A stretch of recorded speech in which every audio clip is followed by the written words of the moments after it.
du egentlig bevidst om, hvor meget dit ordvalg betyder for hele din livskvalitet?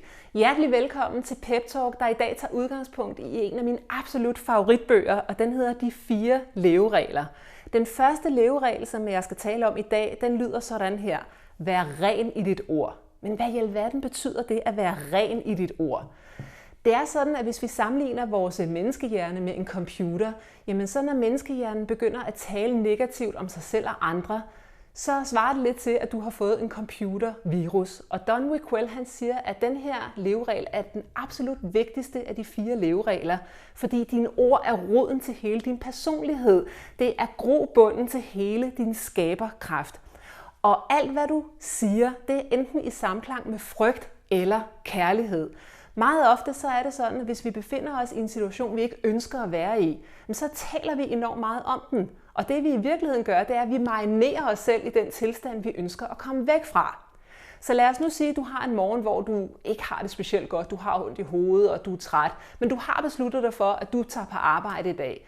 Men så kan du blive ved med at svøbe dig selv ind i, det bliver en hård dag, og det er så hårdt at være mig, og dele din elendighed med alle andre. Og så vil du rent faktisk forstørre den følelse. Men hvis du er ren i dit ord, så kan du for eksempel sige, jeg kan godt mærke, at jeg har brug for at restituere, før jeg kan komme helt på toppen igen. Hvad skal der egentlig til, før at jeg reetablerer energien i min krop og i mit sind?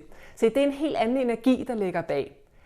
Don Wiquel, han siger, at når du skal begynde at øve dig i at være ren i dit ord, så er det en god idé at blive ved med at spørge dig selv, hvad er min hensigt?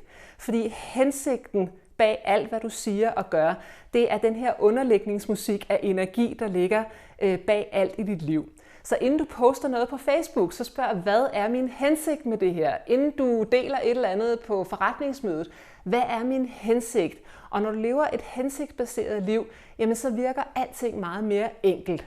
Jeg vil virkelig invitere dig til at gå ind og læse den her bog, der hedder De 4 leveregler. Og den er så kort, at den kan læses på få timer, men den er så fyldt med visdom, at jeg er sikker på, at du kan studere den resten af livet. Tusind tak, fordi du så med i dag, og næste gang der vil jeg tale om leveregel nummer 2, der lyder, lad være med at tage noget personligt. Og til næste gang, intet er vigtigere, end at du tager ekstremt godt vare på din energi, fordi husk, at alt, hvad du gør i din hverdag, det påvirker dit energiniveau. Og dit energiniveau påvirker også alt, hvad du gør.